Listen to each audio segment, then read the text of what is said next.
Time is X minus 10, 9, 8, 7, 6, 5, 4, 3, 2, 1, 0.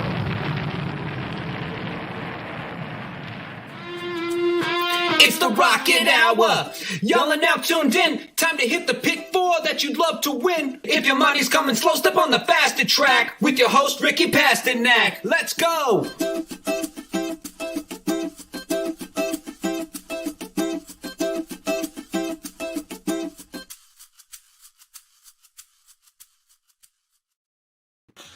What's up, everybody? Welcome back to the Friday edition of the Rocket Hour. And we've got off the turf races once again. We've got scratches coming out 1 minute before the show once again.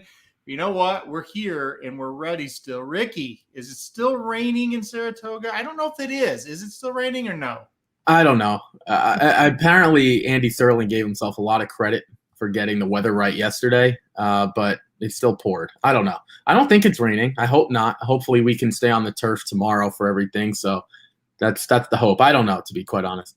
I hope so. We've got two dirt races that didn't have a lot of scratches in them, and then two turf races we'll have to work through. Actually, the turf stakes today, even though it came off, only has one scratch. That was very surprising.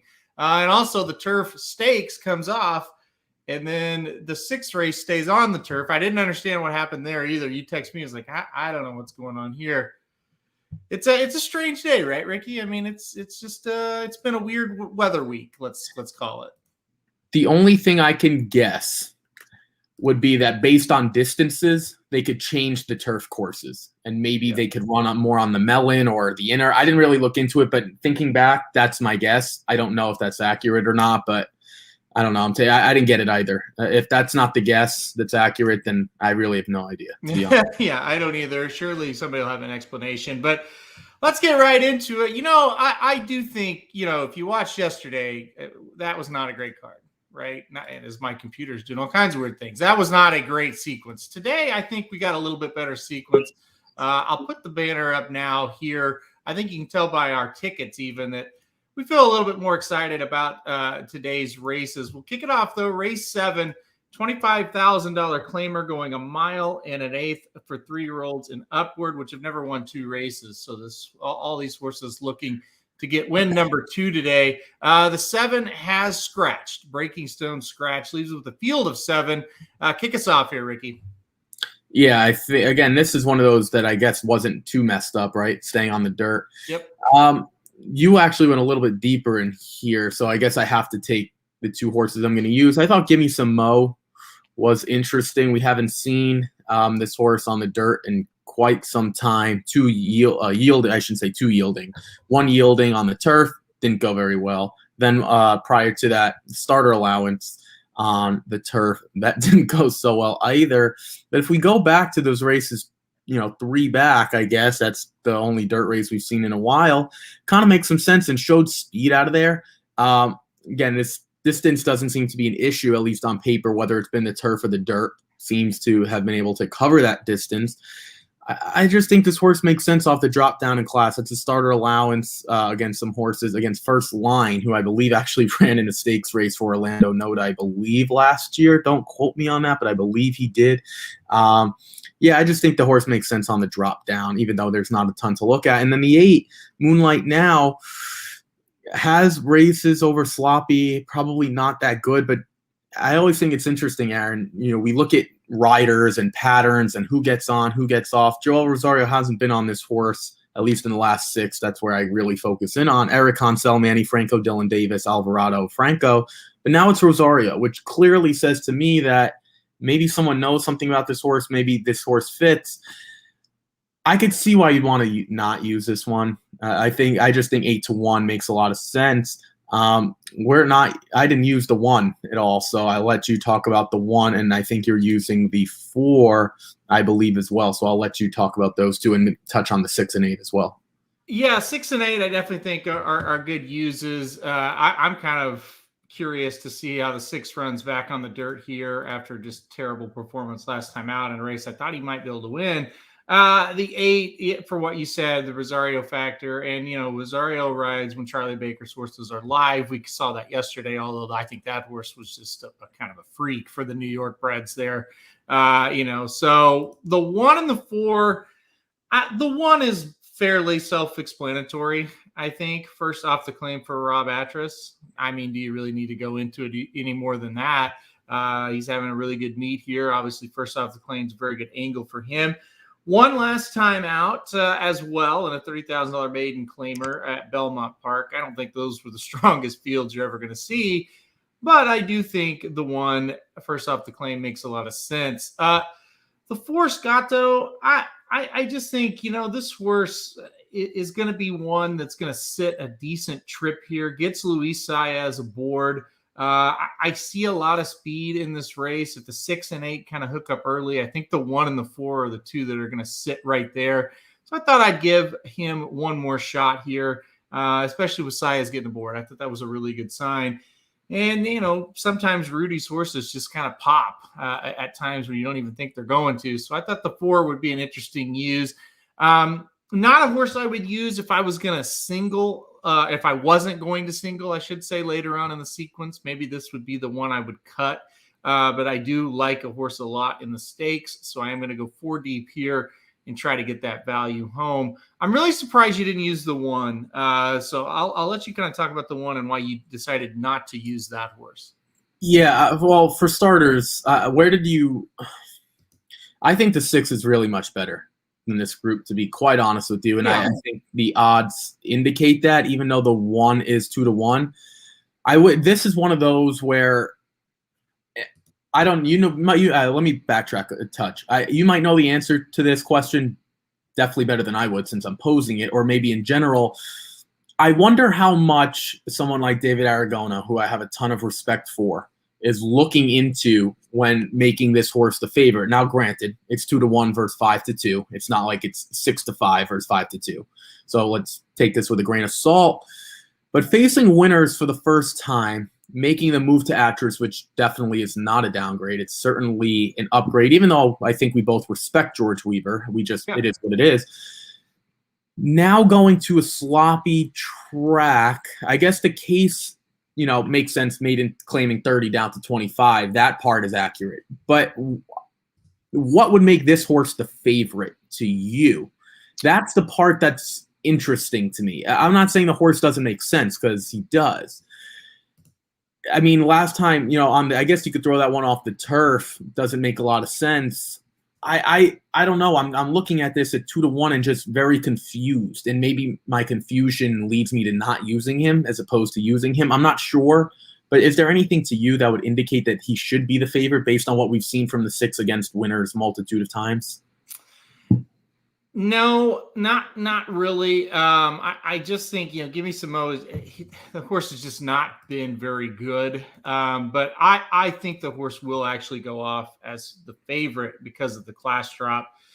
I'm with you, though. I get it. I mean, Road to Success, it's just that right there. I mean, that's all it is. And I think Aragona, made a pretty smart line. I think these 2 are going to be close to going off favoritism. I'm talking about the 1 and the 6.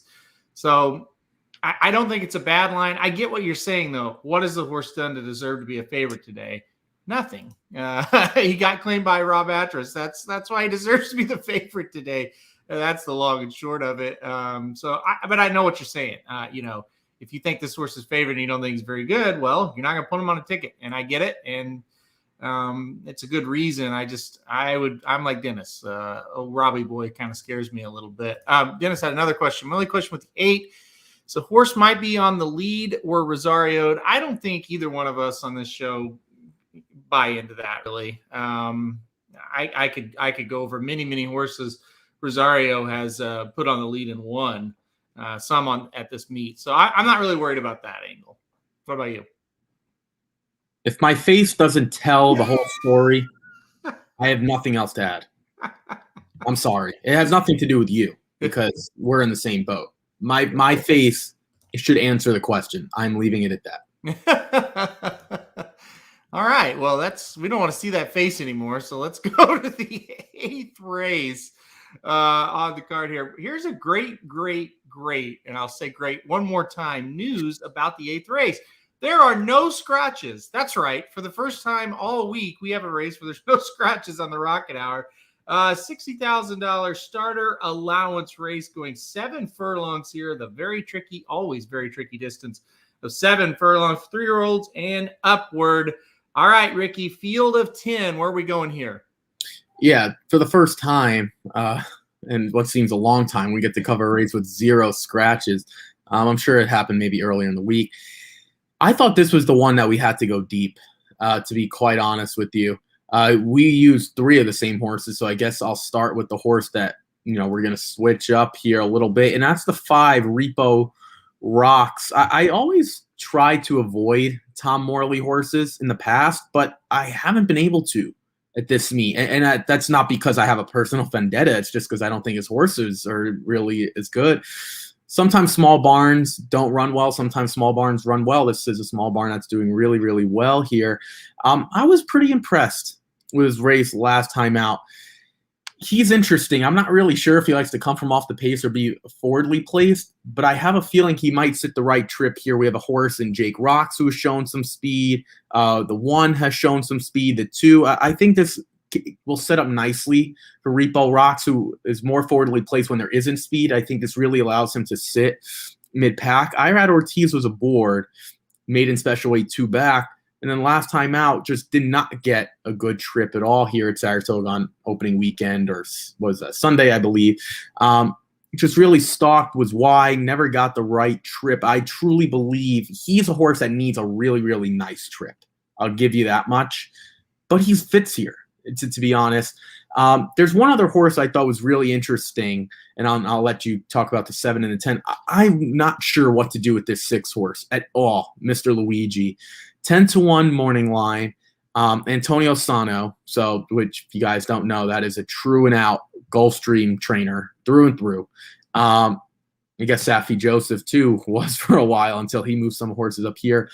But coming out of a tough AOC race, take it for what it's worth. It's July, maybe not as strong as it would be over the winter. But then Aaron runs in Amsterdam against arguably the best sprinter in the country. I think you can make that case. Drain the Clock proved he's pretty talented as well in the Woody Stevens. Over the slop, what I don't know what to do with him. I really, really don't. I don't know if he's going to run up the track and can't handle the slop, because I hate Gulfstream horses here in New York weather, as I like to say. You'll laugh at that. But, right, like, he kind of fits here, and he kind of makes sense. And I just don't get why he's 10-1. Again, I did use the 7 and 10 for backups, probably more logical, but what do you think about this 6? I don't think I've been confused about a horse with Jose Ortiz aboard in a long time like I am here. I thought he was I just wrote interesting beside this horse, and I think you kind of said it best. It's definitely interesting to see this horse, obviously way above where he needed to be last time out. And Antonio Sano brings the horse up here, and now he's still here. So I think he's found a much, much better spot. I think 10-1 makes a ton of sense. Jose Ortiz aboard. Yeah, for sure. I went 3, 6, 7, and 10. Talked about the 6. I'll talk about the 3 last. This 7 is interesting to me. First off, the claim for Horatio de Paz. If you watch the show, I really like him. I really like where he has this horse spotted. This horse won at a mile at Belmont Park about 3 or 4 races back. I like that Ricardo gets aboard here. I don't know. I think the 7, I'm smelling upset. I think this horse will be running late. Speaking of running late, I really think the 10 will be the one that's finishing the best. It's just going to be, can the 10, get close enough to these leaders to catch them? I really like Royal Realm cutting back in distance here. This horse won at a mile, got 3rd at a mile and an 1/8 last time out. I think this cut back to 7 furlongs. I think he's going to be flying late when the other ones start to slow down a little bit. And then the 3, the one you didn't use, and guess what? Guess who trains the 3? Rob Atras. So once again, you're playing the dangerous game, leaving off first up the claim for Rob Atras. This horse has definitely had some spotty form, but got a win last time out over the turf. Rob Actress brings it back to the dirt today. Again, scared of him. I'm scared of Rob Actress, and that's why I threw that 3 on. So 3, 6, 7, and 10 for me. Let's see. I think the 2 and 10 was claimed for this race specifically. 10 first off the claim for Doc. Let's take a look at the 2 since neither one of us used the 2. What were your thoughts on that horse? So that we talked about, well, we're both using the 10. So yeah, I guess I'll talk. All right. So this is my angle for the 2. I do think the 2 fits a little bit, but if you can't win at the claiming level, well, literally a week ago, claim air 40, you're going to move up here. So you're protected. That's already a negative for starters, not starter allowance, just to start. Now you're going from Pletcher to Peter Walder at Saratoga. Don't love that either. I think 8-1 is about right. I don't know. I don't love this horse. To your point, I'll take the 6 at the price. I'll take the 7 for Horatio New Barn. As a price as well. See, the difference with the 2 and 7, I think Morley's nice, but I think Horatio's a touch better. We know what Pletcher is, and we know no matter what you get out of Pletcher, it's a downgrade unless you're going to like Asmussen, Maker, or Chad Brown. I hate to be honest, but that's just the way it is. So I'm with you. I think we have better long shots than the 2 on both of our tickets. I think to Dennis's point, the 2 was probably claimed out of that race for this race in mind. And I think you could say that because it was just 7 days ago this horse was claimed. I think that's the other big thing, a 7-day turnaround here. I get it if you want to put that horse on a ticket. I see the angles. I'm with you, though. I just thought there'd be better prices here that made a little more sense, at least in my mind. But, we'll see what happens. I'm really, really... As far as the comment on the 10, just to go back to it, I don't know if the horse was claimed specifically for that reason, but I definitely think they made a good claim. I like the 10 and I like the spotting. I think David Donk, has spotted this horse pretty well. So, yeah, I think the 10's got a big shot. All right, let's go to the feature race of the day.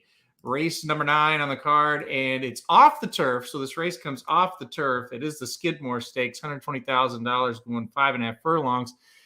So bad news off the turf. Good news, only one horse is scratched out of this race, the 3 Coffee Maker, who was the morning line favorite. Still got a really solid field here of 9. Really curious to hear what you think of some of these 2-year-olds. Dennis, I apologize for not answering the question directly. I should have just said talked about that point. I thought this was not as interesting, but still extremely interesting because I went with 2 MTOs. Yeah, I mean that's a fair question. I think I saw on Twitter today someone said, "Is this the Wesley Ward Stakes instead of the Skidmore Stakes?" I mean, to be quite honest with you, it probably should be named that. All right, so I'll skip the 2, I guess, for a minute. The 7, I thought Golden Bell was interesting. Breaks the maiden here in the United States. Well, not here, but at Keeneland on the dirt over the fast, and then runs horribly in the Windsor Castle Stakes to a horse named Chipotle, great name, on a turf. Now coming back to the dirt, again, we don't know. We don't have any sloppy form, but is 1-for-1 in the country, 1-for-1 on dirt. I didn't think that was a bad use because we don't really know. Again, youngsters that are moving from the turf to a sloppy track going short with Wesley Ward, we don't really know. And then the other one is the 9 Overbore broke the maiden in the Tremont Stakes. I don't remember the last time. Wesley Ward is known to do that, run maiden special weight, finish second, and then run him back in a stakes race. But Aaron, that was his first race over a sloppy track, muddy track, and he won. Now, granted, he's been a favorite in all 3 races as well, so according to the odds, he should have won. But, I mean, I get why you singled up the 2, but the 7 and 9 do pose a threat, a legitimate threat, and I learned my lesson last time out. Was it last week where we tried to fade one Wesley Ward and that horse won? I think it was last week, maybe last Thursday or Friday or something like that. I'm going to learn my lesson again here. I'm just going to pick all the Wesley Wards and hope I get the longest price here, and hopefully it works out for me. But I completely get why he singled up the 2. It makes sense. Well, I got painted into a little bit of or backed, I guess, into a little bit of a corner here because I just didn't have strong opinions in any of the other races. You know, the next race we're going to talk about is a total shit show. And I didn't trust any of the other horses. I do trust Averly Jane to show up here. I think that the answer to the question of which ward is best, I think it's Averly Jane. I am more worried about your 7 that you use, Golden Bell, than the 9. Because I cashed, that was, what day was that? Wednesday, with a 5-1 shot that had the same kind of thing. Broke the maiden in the United States, went over to Ascot and ran and didn't do well. Came back here and won. Chi-Town Lady, I think that horse was called, maybe. Anyway, horse, on Wednesday. So Golden Bell, same pattern.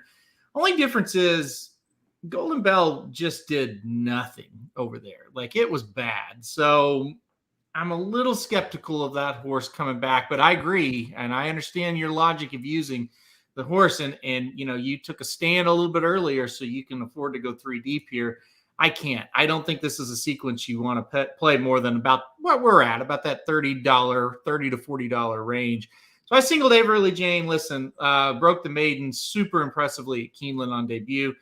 Came back over a sloppy track, and I do think that you know, is a big factor. A sloppy track at Churchill Downs in the Kentucky Juvenile Stakes, and dominated again. And what I liked about both of the efforts, the horse does not have to be on the lead. And a lot of Wesley Ward horses, you know, they really like to go out early and gun it.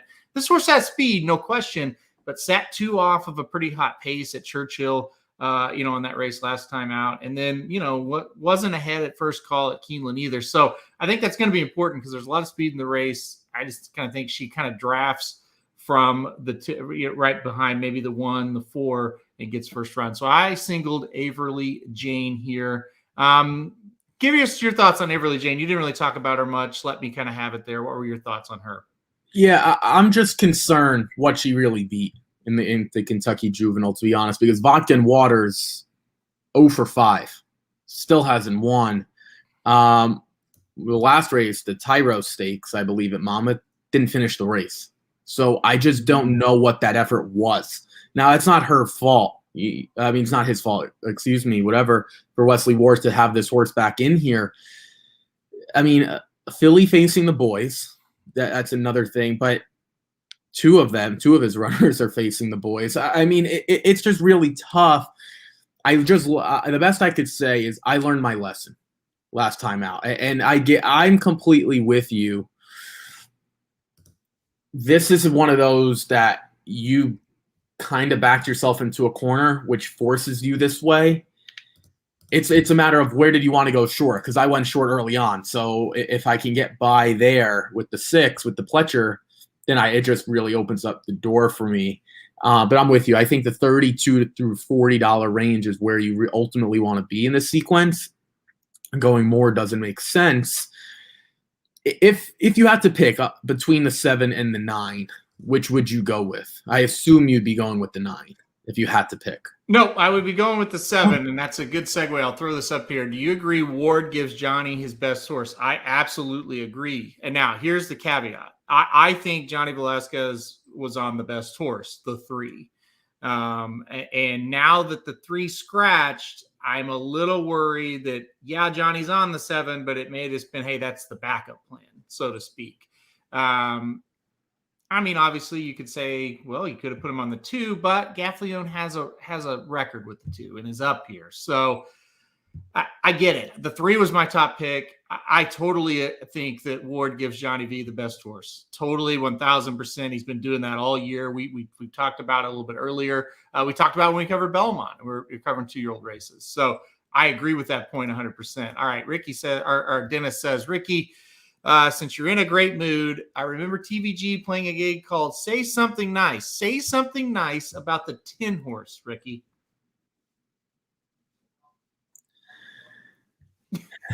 All right, here we go. The last time the horse ran on the dirt, he won. There you go. I just said something nice.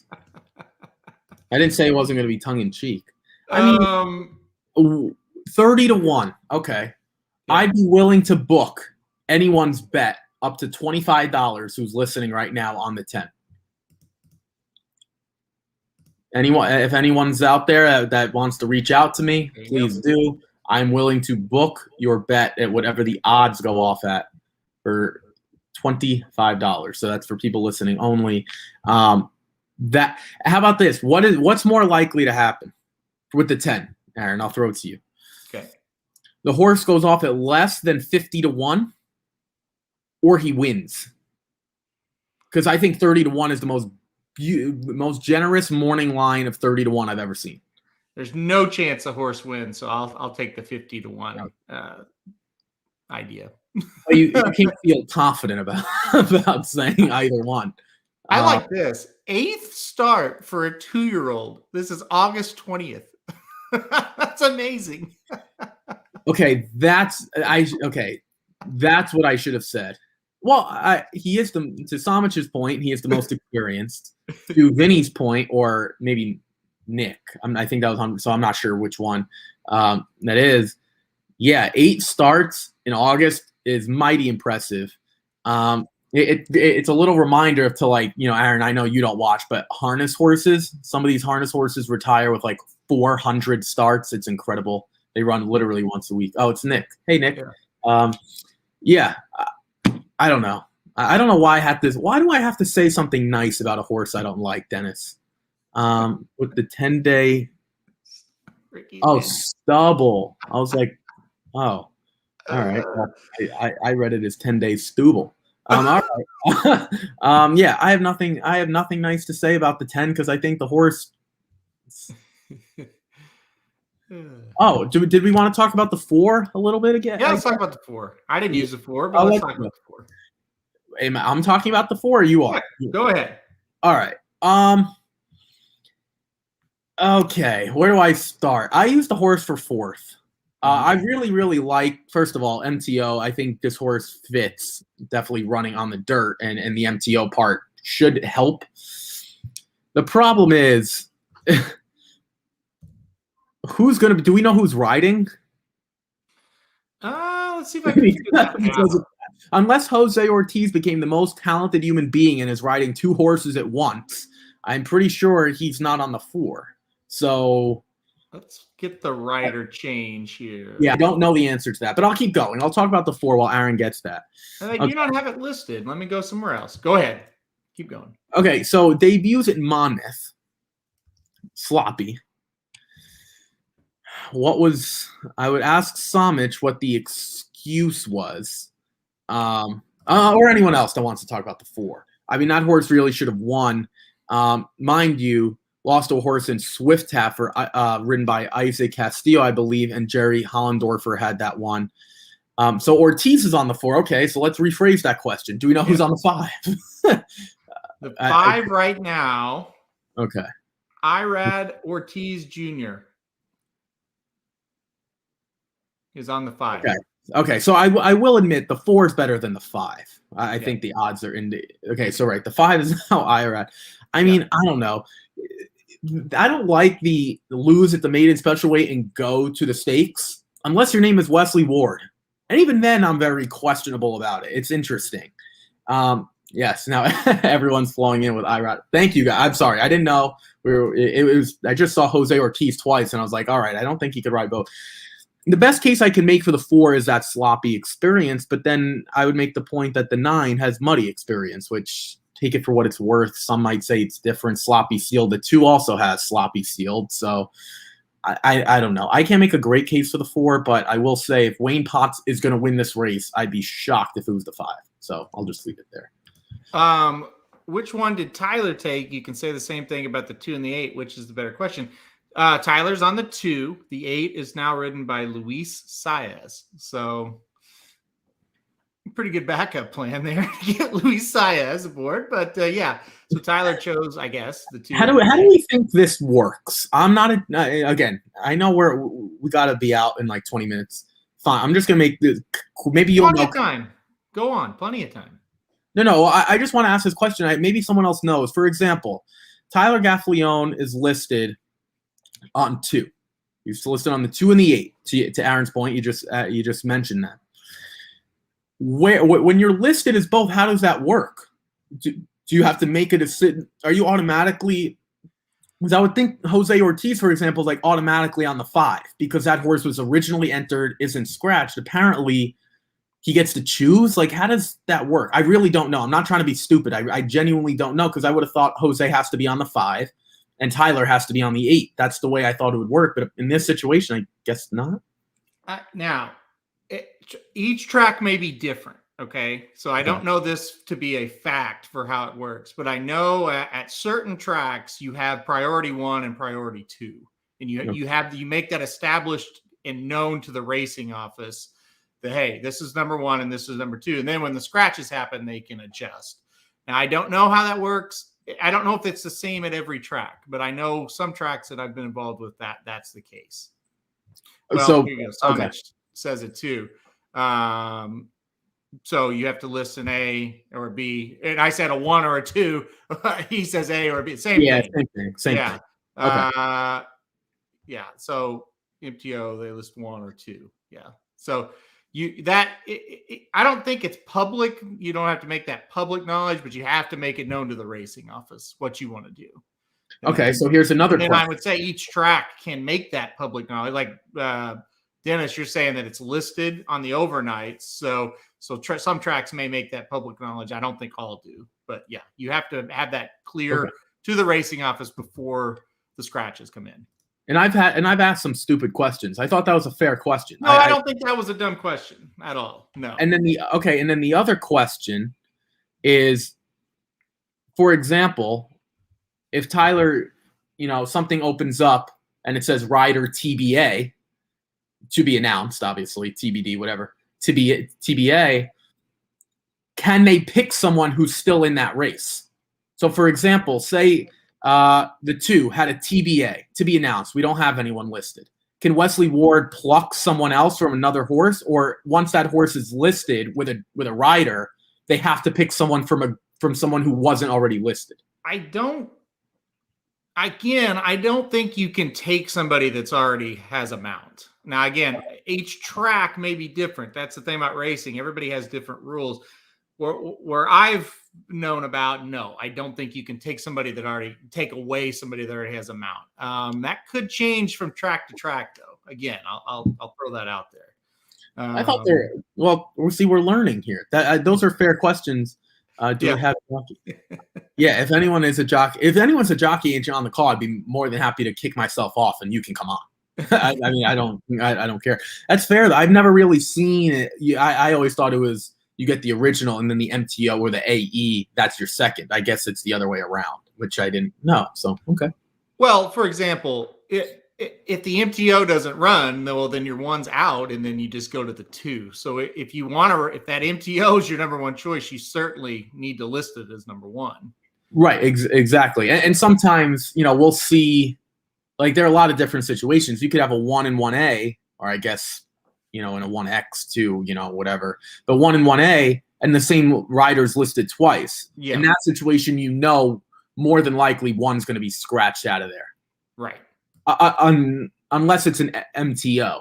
Then the MTO can come in for someone else. So it does get a little tricky, I guess. But yeah, I didn't know that. Okay. Good conversation to have. But yeah, I didn't know that. I really didn't know that. Well, and it is kind of important from a handicapping angle, obviously. This sort, if you're sitting here today, but between the 2 and the 8, and a jockey is listed to ride both of them, and he chooses one over another, it's obviously that's a pretty good sign. So yeah, I mean, it's certainly something to keep in mind on these kind of days, and they happen a lot in New York. So yeah, I mean that's the other thing that's interesting. Before we move on, we can after this point, I'll go down, and I know you'll agree because we've had this conversation before. It's so vital at Saratoga because you have a lot of MTOs. Yep. Like at other tracks, you might have 1 where it's not that big of a deal. And to be quite honest with you, some riders don't make a difference. Like here, the rider really could make a difference So, I mean, they're all good for the most part, but they could really make a difference. And again, how many MTOs do we have in here in a stakes race? 1, 2, 3. So, it does get a little interesting there. That's just the final point I want to make before we get to the last race. No doubt. At Saratoga, there's always all kinds of MTOs in these stakes or in these turf races, except maybe for this one. There wasn't very many. Let's go on to race 10, and this is a nightmare. So the 10th race off the turf here, $40,000 maiden claimers here, going 1 1/8 now on the dirt. Like I said, off the turf, fillies and mares in this one. A lot of scratches. The 3, 4, and 5 are all out. The 7 is out, and the 11 is out. That leaves us with a field of 6 horses. None of these really, I think, really want to run on the dirt. All right. Wait a second. What do we have 6 or no? Yeah, we have 6. Yeah, I missed the 6. All right. So field of 6. Where are we going? Well, it scratched a lot out because I was going to use Gabby Squared. It is close to a single, to be quite honest. I want to talk about this too. Little Nutter definitely has some dirt races. You have to go back a while. Little Nutter, isn't that like the name of a peanut butter bar or something? Isn't that like a candy bar? I don't know. Be a nickname for something. Let me just throwing that out there. Oh yeah, no, I see. I try to be PG on the show. I know you don't. I don't really know what to make of this, but his last race was probably the closest that anyone was going to come to winning.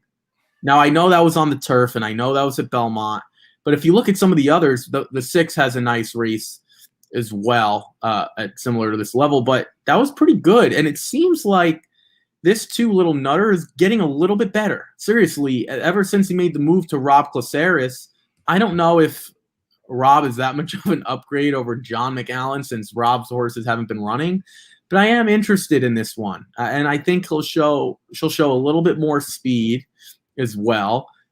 You never have to talk me into using Jose Lascano. I will admit there are better options in here, and I'll let you get to them. But I just thought at 10-1, this seems like the price race to me. I'm not really sure where to go. And I think, again, the 3 was going to be really tough, who's obviously Gabby Squared, who's scratched out. But I am going to be relying on the 8 and 10, just like you are as well in here. So I'll let you kind of take it from here and see what we've got. I like this comment. Damn shame they scratched the 5 because I was taking a hunch play exact at 2 and 5. Little Nutter and Hard One. How about that? There you go.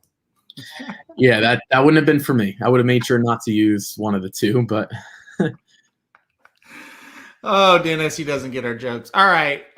This race sucks. No, I get it. Listen, Nick says, is this solo for the 6? Neither one of us are even using the 6, so that's interesting there. I get why you're looking at it, though. Last time out, sloppy track, Saratoga only got beaten, length and a quarter at this level. God, I just hate that horse. I don't know. Samich likes the 6 too, so maybe we're going to get beat here by the 6. I don't. I just couldn't get there with him. Look, this is a mess, right? I thought the 8, Dearest Kitten, first time out for Maker, Luis Saez aboard. I think the instructions will be sinned, and I think the horse just might get ahead of them and be tough to pass. And I just think that's where I stood with it. So I think the 8 could have the pace advantage. I love the connections. Maker's kept some horses in here lately that have won the last couple of days. So I thought the 8 made a lot of sense. What about the 9? Yeah, I used the 9 as well. Sweet Mission. Ricky did not use the 9. You look at the breeding on the 9, kind of makes sense, right? That the horse would run on the dirt. The horse is by commissioner. So 1 1/8 shouldn't be a problem. I thought it was a positive that the horse is getting on the dirt today. Now look, claim from Todd Pletcher now goes to Mark Henning. Like you said earlier, there's not many trainers that are going to claim off Pletcher and move a horse up. And that's not a slap in the face to Mark Henning. I like him, but that's just kind of the facts. Get Tyler Gaffalione aboard, though. I thought that was interesting. I think there's some things to like about the 9 a little bit. I also used the 1 This is another horse that showed speed last time out, and I know faded, but again, I think getting up to the front is going to be good here in this kind of race. I don't think any of them really are going to want to pass. So I thought the 1 made a little bit of sense as well. And then I threw the 10 in as well. Another horse for Maker with Ortiz. So just kind of playing those connections. So 1, 8, 9, 10 for me. It's not a good race. Is there anybody else you want to talk about? Yeah, I did want to touch on the 6 a touch because that horse is interesting with some wet dirt. Mm-hmm. You have to ask yourself, does the 5 wide into the first turn really inhibit the horse? It's interesting when you read track comments or Mm-hmm. trackman comments or chart callers, whatever you want to call it. How much do you put into that? Because, for example, when I see 5 wide, I look into it. There's a difference between getting floated out 5 wide and going for the lead and having to go 5 wide. Does that make any sense? Like, I don't know if that point made sense or not, the way I described it. Okay, so this is what I'm saying. If you're just gradually going along and then 4 other horses show speed, well, that's just getting unlucky and going 5 wide. If you're genuinely showing speed like the rest of them and you can't get in, to me, that's a lot more damaging. Sometimes when you're going 5 wide and you're just far out there, well, you didn't really lose that much ground. If you're getting used early and still going 5 wide, the way I looked at the 6, I didn't see it was that much of an issue. I just thought it was more of a gradually floating out 5 wide as opposed to getting used early and still forced there.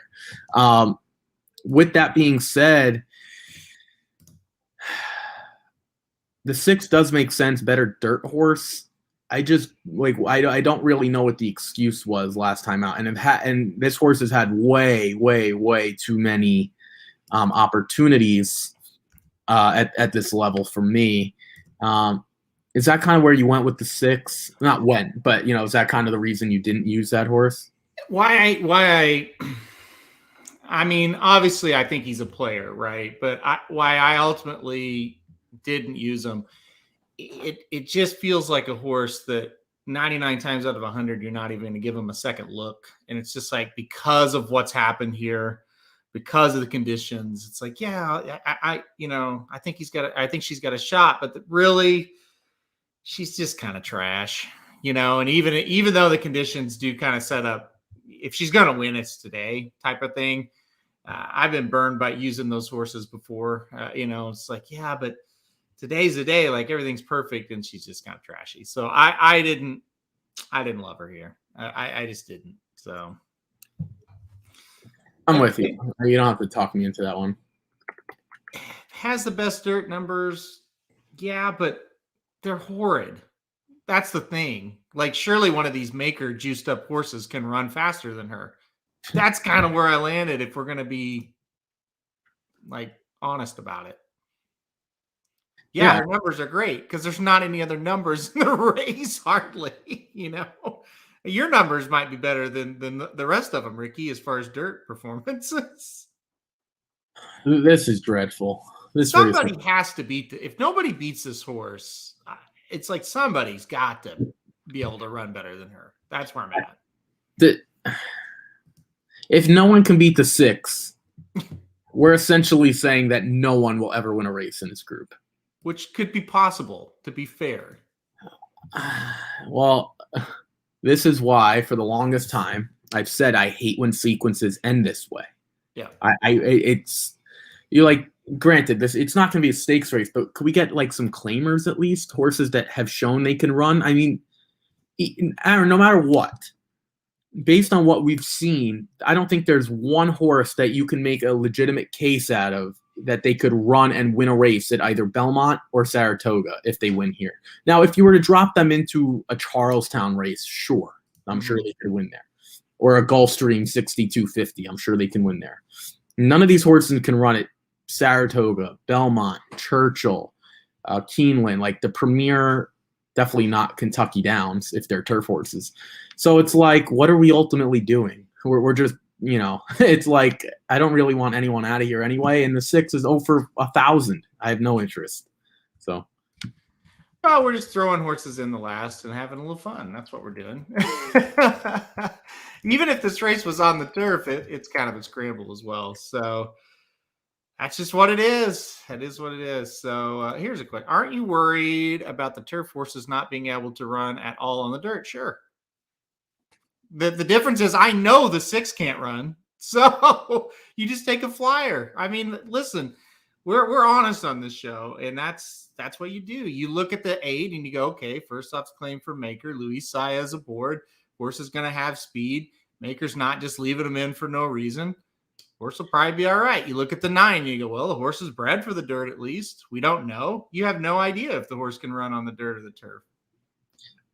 Well, I don't know what this means, to be honest. The horse went from the maiden claiming 20 to a maiden claiming 40. If Mike Maker got that horse to improve at all, that horse is dangerous. Literally at all. Like, if he's a 0 to 100, if that horse is a 3 and Mike Maker has that horse at a 7 out of 0 to 100, that might be enough, because these horses might be 4.5 out of 100. I mean, this is brutal. So, well, to simply answer that question, yes, I am worried about that. Yeah, but we're worried about all of them. How can you make a legitimate case for any of these horses? You know what the crazy thing is, before we wrap up? There's probably going to be a horse that wins by like 3 or 4 lengths. That's my guess. I say a horse wins by 3 or 4. Now, I don't know which one it is. Yeah. I say a horse wins by 3 or 4, and we're looking at each other at probably like 6 o'clock and saying, wow, too bad we didn't see that. Now, maybe it's one of our horses hopefully it's one of the horses we used, but there's going to be a horse that just looks like a monster on the dirt. The chances are one of these horses are just going to like it better than the others, and that's it. Yeah. And that's exactly. And we'll get probably overbet next time out, and because people won't remember how bad this race is. Well, and that's the thing, right? Because at Saratoga, what's the cheapest level you could run at? I think it's like maybe 16,000. I think they do have 16,000. There's going to be a horse that wins this race by 3, and people are going to be, whoa, look at that effort over the slop. Yeah. All right. Well, again, I have to tell you to go back to around the 35-minute part of this show, 35-minute mark, and listen for the final 12 minutes to tell you how bad this was. So, let's see. Don't we have to blame the track for scheduling a turf race as the last race when we know it's wet? No, because they scheduled this race like 6 days ago. So, well, how about this? Let's go further back. Most tracks, and I didn't know if you, Aaron, I'm sure you know this. Most tracks just go off their racing schedule from last year. A lot of the meet, like maybe not identical where they place them, but they like pretty much, if you go back in previous condition books, a lot of them are the same. And then they have extra races that if something doesn't fill, because, year after year, you're not going to have the same horses. But if something doesn't fill, they'll adjust it. But a lot of them is like programmed usually for like months in advance. So yeah, you don't blame the track at all. I mean, you got to run the horses, and you don't want to put this race, like, the object is to put the best races 7, 8, and 9. When you have a 10, and then the last one usually isn't great. Mm-hmm. But Del Mar is interesting. Del Mar has a grade 2 in the last race. I don't really understand that, but they do things differently out west. Yep, they definitely do. Luis Perez yesterday beat the 1 in the 9th. So there you go. There's that. Samich says the 1 might win by 20. I'll take the under on that, Samich, if you want to make a side bet. I'm going to go under 20. All right. I'll be willing to go under 19.5. Under. Yeah. Okay. Perfect. I didn't know that comment was coming, but perfect. I'll take under 19.5. I'd be willing to pay for I'd be willing to pay for the Airbnb at Del Mar if this horse wins by 20 lengths. He's 50 to 1 odds. Would you give him on that? Yeah, I will. To win by 20? A Kenny McPeak to win by 20? Yeah, I'll do that. I'd probably even do it at Gulfstream. I'd definitely do Saratoga. Oh my goodness, yeah. 20 links is a lot of links. I just don't think. Who won? Who was his one winner? Do you remember? He has like 1 win, or maybe he has 2 now. But when I printed this out, it says he was 1 for 21. Yeah, Jose Ortiz was aboard. Well, someone knows, please. Can't remember the name of the horse. I can. It's funny. I can't remember the name of the horse, but I can see the horse crossing the finish line. I remember watching the race and thinking, "Hey, Kenny got one." You're right. Kenny has one. He's so Kenny's like 1 for 22 now. So yeah. Let me look this up. I got to look this up. It was maybe last week or maybe early this week even. Yeah, maybe playing on 8/13. Yeah, far away look. So last week. Yeah. Mm-hmm. All right. That was a week from today, or a week before. Yeah, a week ago today. That's why we didn't talk about it, because I wasn't here. You were with Magic. Okay. Yeah. That makes sense. Far away look. Okay. Yeah. Oh no! I remember that horse costing me money. Well, for the record, betting against Kenny McPeak at Saratoga is usually a profitable thing to do. So yeah, you've only lost once if you've been betting against him. So. Right, exactly. That's what I'm saying. Like, if you play multi-race sequences, like, well, Aaron doesn't always, but today he isn't the way I do, you'd be wasting your money through until last week, and then even then, since then, you'd still be wasting your money. So, yeah, I mean, I don't know what else to really add, to be quite honest. He's due. That's right. That's why I used him. He's due. No, I used him because he's the kind of, we talk about this all the time. That's the kind of races that a trainer struggling will win, or a jockey struggling will win. Like the 10th race today at Saratoga, it's prime for somebody to win that doesn't usually win up here. I mean, you have to believe that. Before we end, we don't have to do any stakes action unless you want to. I know you have to leave, but real quick, do you believe in trainers that are due, that aren't really, that are like okay trainers? So like the Wayne Potts, a Tom Albatrani, Mark Hennings, like the middle ones. Do you say like, oh, they're due? Or like, again, we know Chad Brown, Pletcher, they're not going to be bad for long. But like, do you believe in that? Like, oh, they're due? Because I don't. I think it's the biggest crock of crap I've ever heard.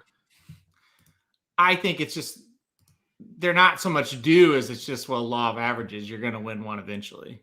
So. Okay. And yeah, so like this point, you're struggling. You kind of drop one that maybe you shouldn't drop. I'm not saying that this horse specifically, but you throw them in a race.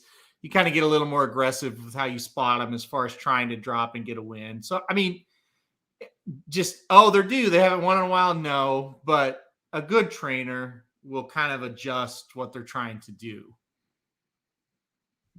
Yeah, no, again, it looks like the definition of insanity. Like, just keep doing the same thing over and over and over and hoping the results change. To your point, a good trainer won't do that. They'll try to touch something up to get it going again. Like my buddy Kelly, it was getting late in the Oakland meeting. He hadn't won yet, and he dropped a few that he didn't really want to do. But it's like I gotta try to get some wins. You know what I mean? So yeah, I mean that's gonna happen. But no, just. Oh, they haven't won in a while. They should win eventually. No, and I don't trust that. But a trainer that kind of knows what they're doing. And listen, McPeak's not having a good meetup here, obviously, and he got behind the 8 ball right off the bat. So part of it's that. But he's not a terrible trainer either. Like he's gonna try to do things to get wins. So yeah, and it may happen here. Who knows? But not by 20 lengths.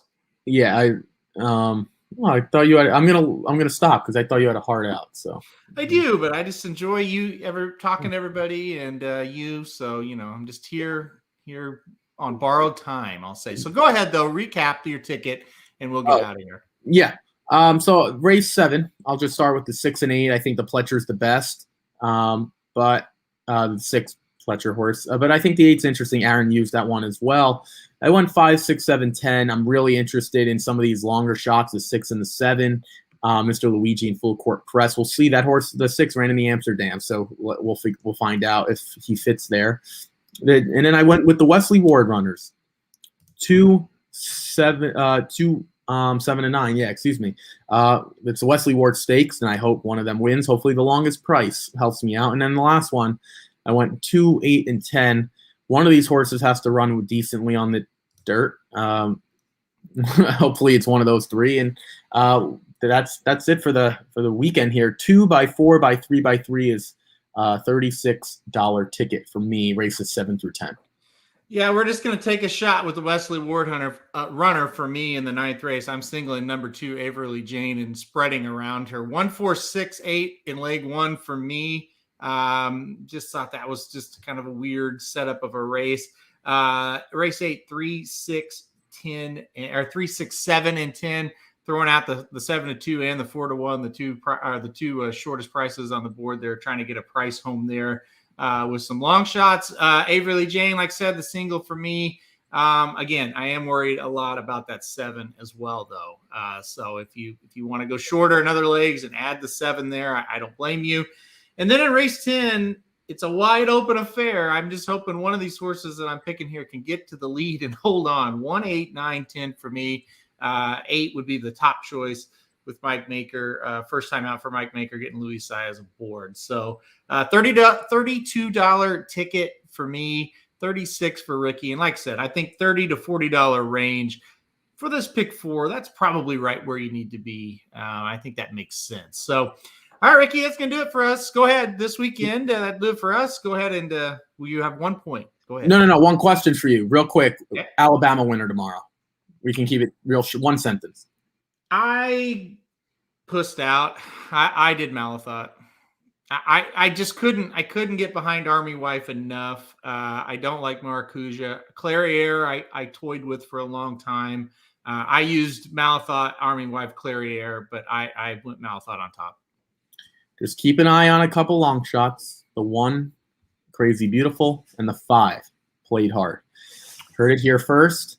I did include Malathot, but I think she's extremely, extremely vulnerable. To our point, remember, she doesn't win that impressively in terms of length. Like, it's very grinded out. You're going to take a short price. I think we could beat her. Again, my final point, there were chinks in the armor in her race against Maracuja. I think we actually expand that, and there'll be a hole in the armor. So that's where I'm going. I don't think she's going to – she needs more than crazy glue to patch her chinks up. I think she's going to get beaten. I just don't know which one it's going to be quite yet. You know, you may have talked me in, not to the 5. I can't get there, but the 1 is very interesting. I might single Technical Analysis in the Lake Placid and then add that 1 in the Alabama. Yeah. So you may have talked me into it. Hey, you know what? That's all I'm here to do. Give my opinions and see what happens. For the record, I also think Technical Analysis is vulnerable, but not nearly as much as Malathot. Like, if you said only one of the 2 is going to win, I would definitely tell you Technical Analysis. Tell me why you think that horse is vulnerable. I really thought you just got the dream trip sitting on the inside. And I think Mike Somich coined this, which is something about a wedding and a funeral. You don't want to be there. If you missed a wedding, you missed a funeral or something. I don't know. Something of those terms. It's like we got that price last time out, right? And at 7-1, mind you, that Lake George is better than this field. I'll give you that. I don't know how that happened, but I think it's better. It's kind of like now you're going to have to take a short price and a perfect trip.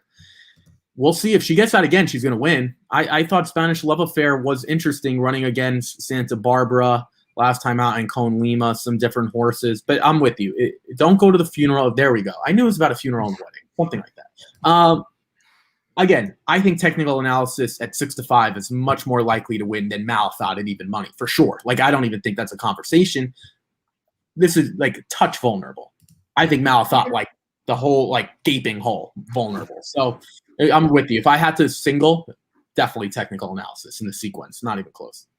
Okay. All right. There you go. I like that we got into the stakes at Saratoga. They'll be fun to talk about those on Tuesday for sure. Plus, we're playing a little game on Tuesday that we're excited about. We'll explain all that on Tuesday.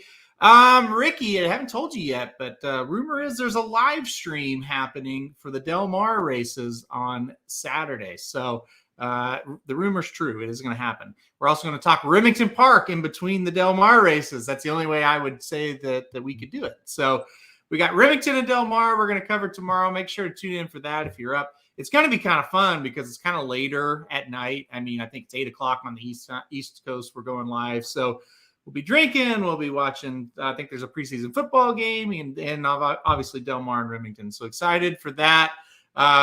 Pick six ticket on the live. I think we're going on right after the pick six at Del Mar. So I didn't want to be on for all that long. So anyway, all right, guys, good luck today. If you're playing Saratoga, check out the live stream on Saturday.